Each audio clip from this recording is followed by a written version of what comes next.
Before your feet even touch the floor in the morning, before you check your phone and let the world pour its chaos into your mind, I want you to claim that space for yourself. This is the most powerful 5 minutes of your entire day. This is the ancient Stoic ritual known as premeditatio malorum, the premeditation of evils. And before you dismiss this as some kind of negative thinking, I need you to understand the profound psychological power of what we are about to do. Right now, you walk through your day on autopilot, hoping for the best, and when something goes wrong, a critical email, a missed deadline, a flat tire, it feels like an ambush. It hijacks your nervous system. You react with panic, with frustration, with anger. Why? Because you were caught completely off guard. This ritual is about ending those ambushes. It is about moving from a position of reaction to a position of command. So, in those first quiet moments of the morning, you close your eyes and you deliberately, calmly run the tape. You ask yourself, what could go wrong today? What is the most challenging meeting I have? Who is the most difficult person I might have to deal with? What task could potentially blow up in my face? And then you don't just name it. You visualize it. You feel the sting of that criticism. You feel the frustration of that traffic jam. You sit with the discomfort of that difficult conversation. But here is the crucial shift. You don't just stop at the problem. You go further. You see yourself responding not with rage or panic, but with a calm, stoic resolve. You see yourself pausing, taking a breath, and accessing the part of you that is unshakable. You are not wishing for these things to happen. You are vaccinating your mind against them. You are showing your psyche in a safe and controlled environment that you can handle it. You are rehearsing your virtue. When you do this, something incredible happens. The sharp edges of potential disasters become dull. The unknown loses its terror. And when not if, but when one of these challenges arises in real life, it feels familiar. It feels like a drill you have already run. There is no shock, no system overload. There is only the calm execution of a plan you already laid out in your mind. This ritual is the ultimate act of taking responsibility for your own inner peace. It is the difference between being a leaf blown by the wind and being the oak tree that stands firm. You are no longer hoping for a smooth sea. You are becoming the unbreakable ship that can navigate any storm. This is how you build a mind that cannot be ambushed. This is how you forge a spirit that remains calm while the world spins into chaos. Start your day not with hope, but with readiness. As the day closes and the world finally grows quiet, you have a choice. You can let the events of the last 12 hours simply fade into a blur of stress and fatigue, or you can do what the Stoics did and turn your day into your most valuable teacher. This is the evening philosophical review, and it is not about dwelling on your mistakes. It is about mining your experience for the raw material of wisdom. Think of your day as a training ground. Every interaction, every challenge, every moment of frustration or triumph was a lesson. But without a review, those lessons are lost. You are doomed to repeat the same patterns, react with the same triggers, and make the same errors in judgment. This ritual stops that cycle. It is how you ensure you are never the same person you were yesterday. So, in the stillness of the evening, you take out a journal. This is non-negotiable, it must be written, and you ask yourself 3 deliberate questions. The first is, where did my actions not align with my character? Where did I act out of anger or cowardice or vanity? Be brutally honest, but not self-flagellating. You are a scientist examining data, not a judge issuing a sentence. Did you snap at a colleague? Did you avoid a difficult truth? Did you seek validation instead of doing the right thing? Acknowledge it without shame. The second question is, where did I succeed in living by my virtues? Where was I courageous? Where was I just? Where did I exercise discipline? This is not about ego. It is about reinforcing the behavior you want to see more of. You must see the good as clearly as the bad, or you lose the path forward. And the final, most crucial question is, what specific, concrete adjustment will I make tomorrow based on what I learned today?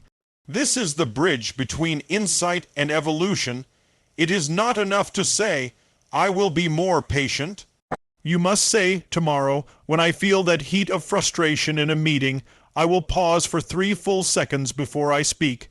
You are programming your future self. This process transforms your life from a series of random events into a curated curriculum for building an unbreakable character. The frustration you felt today becomes the patience you exercise tomorrow. The fear you confronted becomes the courage you embody next time. You are no longer just passing through your days. You are actively, consciously sculpting your soul with every single one of them. The world will try to define you by its standards. This ritual is how you reclaim that power. It is how you ensure that every single day, without fail, you become a slightly stronger, wiser, and more integrated version of yourself. Stop letting your life happen to you. Sit down with it each night and demand to know what it was trying to teach you. Imagine you're carrying a heavy backpack everywhere you go. With every step you feel the strain. Now, what if I told you that most of the weight in that backpack isn't yours to carry? That you've been lugging around rocks that belong to other people, to circumstance, to the universe itself. This constant, exhausting burden is the price you pay for a simple, yet profound confusion, and the ritual that ends it is what the Stoics called the dichotomy of control. From the moment you wake up to the moment you try to sleep, your peace is under assault. A traffic jam makes you late. Your boss is in a bad mood. The stock market dips. Someone says something critical about you online. And in every single instance, you have a choice. You can internalize it. You can let that external event hook into your mind and start pulling you into a whirlpool of anxiety, anger, and frustration. Or you can perform the single most liberating act of mental clarity available to you. You can pause and you can ask the filter question, is this within my control? Let's be brutally precise. What is under your control? Your opinions, your judgments, your actions, your effort, your values, your response? That is your kingdom. That is the ground you stand and fight on. Everything else. The weather, the past, other people's thoughts and actions, the outcome of a project, the traffic, the market, that is the great chaotic ocean of the world. And your suffering begins the very second you try to command the waves. This ritual is about building a lightning, fast reflex. The moment a problem arises, you categorize it. Is it in my circle of control? If yes, then you engage fully. You act with purpose, with energy, with virtue. You do your absolute best. But if it is not in your control, then your job is not to fight it, but to accept it with grace. Your job is to release it, to say, this is not my burden to carry, and to let it go, the critical email from a client. You control your thoughtful, professional response. You do not control their reaction, the rainy day that cancels your plans. You control your decision to find a new, meaningful way to use the time. You do not control the weather. This is not passivity. This is the most active and powerful stance you can take. It is the stance of a general who knows exactly which battles are his to fight and which are not, thereby conserving all his energy and focus for the fights he can actually win. Stop carrying the world on your shoulders. It is too heavy, and it was never your job. Your only job is to guard your mind and command your actions. Let this simple, relentless filter be the practice that turns your exhaustion into focus and your anxiety into unwavering peace. We spend our lives in a desperate pursuit of comfort. We seek the perfect temperature, the most comfortable chair, the easiest path, the most pleasant experience. We see discomfort as the enemy, as something to be avoided at all costs. But what if this relentless pursuit of ease is actually making you weak? What if your comfort zone is not a safe harbor, but a cage? This brings us to the most intuitive Stoic ritual of all, the deliberate and voluntary pursuit of discomfort. This is not about self-punishment. This is not about masochism. This is strength training for your soul. Think of it like this: if you only ever lift a 5-pound weight, your muscles will never grow. They have no reason to. They are never challenged. They remain weak. Your mind and your spirit are exactly the same. If you only ever experience comfort, the first time life hands you a real hardship, a genuine loss, a brutal failure, a period of intense struggle, you will break. You will have no resilience, no reference point for endurance, no stored strength to draw upon. You will be a ship that has only ever sailed in calm waters, shattered to pieces by the first real storm. This ritual is about building that reference point.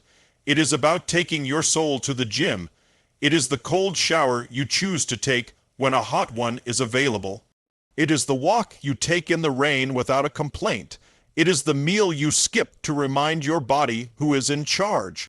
It is the harder task you choose over the easier one. In each of these small, voluntary acts, you are sending a profound message to your deepest self. You are telling yourself, I can handle this, I can endure, I am stronger than my cravings, I am more resilient than my circumstances. You are proving your own fortitude to yourself. And when a real, involuntary hardship strikes, when you face a financial setback, a personal loss, a professional rejection, you will not be starting from zero. You will have a reservoir of earned confidence to draw from. You will know, with a deep certainty, that you have endured discomfort before by choice, and so you can certainly endure this new challenge by necessity. You have already faced smaller versions of the monster and looked it in the eye. This ritual transforms your relationship with life itself. The world can no longer threaten you with hardship because you have already courted hardship as a teacher and an ally. You are no longer fragile. Stop running from what is difficult. Seek it out. Welcome it. Let the cold water, the empty stomach, the hard path be your daily reminder that you are not made of glass, but of iron, and that with every voluntary act of endurance, you are tempering yourself into steel. There will be moments, perhaps you are in one right now, where the problem feels all-consuming. It fills your entire field of vision. That financial worry, that personal conflict, that looming deadline, it feels like a mountain standing in front of you, so immense and so permanent that it blocks out the sun. In this state, your mind begins to catastrophize. It tells you this is everything. It tells you that if this one thing goes wrong, your entire life is ruined. This feeling is a lie, and there is a ritual to shatter it. The Stoics called it the view from above. This is the practice of conscious perspective. It is the mental discipline of pulling the camera back far beyond the narrow, panic-stricken lens of the present moment. When you feel that tightening in your chest, that sense of being trapped, I want you to stop. Close your eyes if you must. And I want you to begin a deliberate journey outward. First, see the problem from the perspective of next week. Will this still feel like an emergency, or will it have begun to transform into a situation you are managing? Now pull back further, see it from the perspective of next year. In the grand narrative of your life, what chapter will this be? A single paragraph, a difficult but formative sentence. Now go further. See yourself from the ceiling of your room, then from the sky above your city. See the countless other lives, each with their own mountains, their own struggles, their own triumphs. See your problem as one small point in a vast, interconnected web. And finally, if you can, pull back to the cosmic scale. See this pale blue dot, this spinning sphere in the immense silence of space. From here, can you even see your problem? From here, it vanishes into the breathtaking scale of existence. This is not about minimizing your pain. It is about contextualizing it. It is about realizing that the immense weight you feel is not inherent to the problem itself, but is a product of how close you are holding it to your face. You are trying to read a book by pressing your nose against the page. This ritual creates space. It drains the drama and leaves behind only the facts. The problem may still be there, but its power to terrorize you is gone. It is no longer a monster, it is a challenge. It is no longer a catastrophe, it is a task. This shift is everything. It is the difference between being paralyzed and being proactive. It is the difference between reacting with raw emotion and responding with calm, strategic clarity. Your peace of mind was never held hostage by the problem itself. It was only ever surrendered by your perspective. You have been a prisoner in a small room, staring at a crack in the wall and believing it was the entire world. This ritual is how you walk outside and see the horizon. Stop staring at the crack in the wall. Stand up.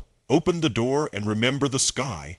Your problem cannot shrink, but your perspective can expand until the problem is seen for what it truly is.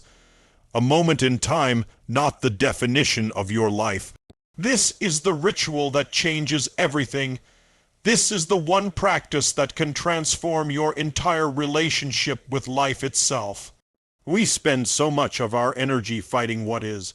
We resist, we complain, we white. Knuckle our way through difficulties, whispering to ourselves, "This shouldn't be happening to me."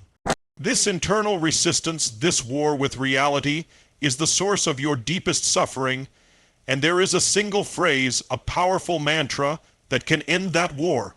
The Stoics called it amor fati, a love of fate. This is not passive resignation. This is not about lying down and saying, "Oh well, I give up." That is weakness. This is the opposite. This is the most active and powerful stance you can take in the face of any circumstance, especially a difficult one. Amor fati means looking directly at whatever life hands you. The setback, the failure, the loss, the inconvenience, the flat tire, the missed opportunity, and consciously, deliberately affirming it. To look at it and say, "I love what has happened." You don't just tolerate it.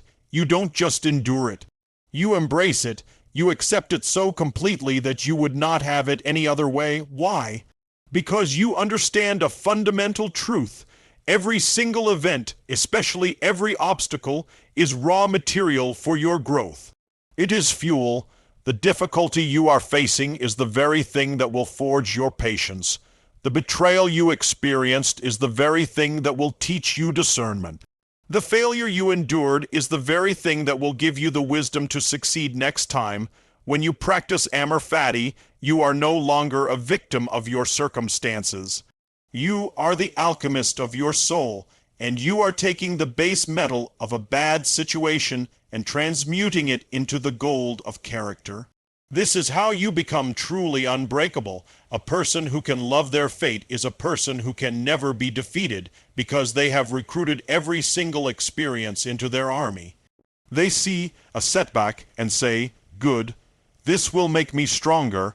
They face a criticism and say, "Good, this will help me improve." They endure a loss and say, "Good, this will teach me what is truly important." This mantra, "I love my fate," is not a statement of pleasure, it is a statement of power. It is you declaring to the universe that nothing it throws at you can break you, because you will use it all as building blocks for the person you are destined to become. Stop fighting your life. Your path to greatness is not in spite of your obstacles, it is because of them. Love your fate, every single part of it, and you will find that you hold the key to turning every hardship into an advantage.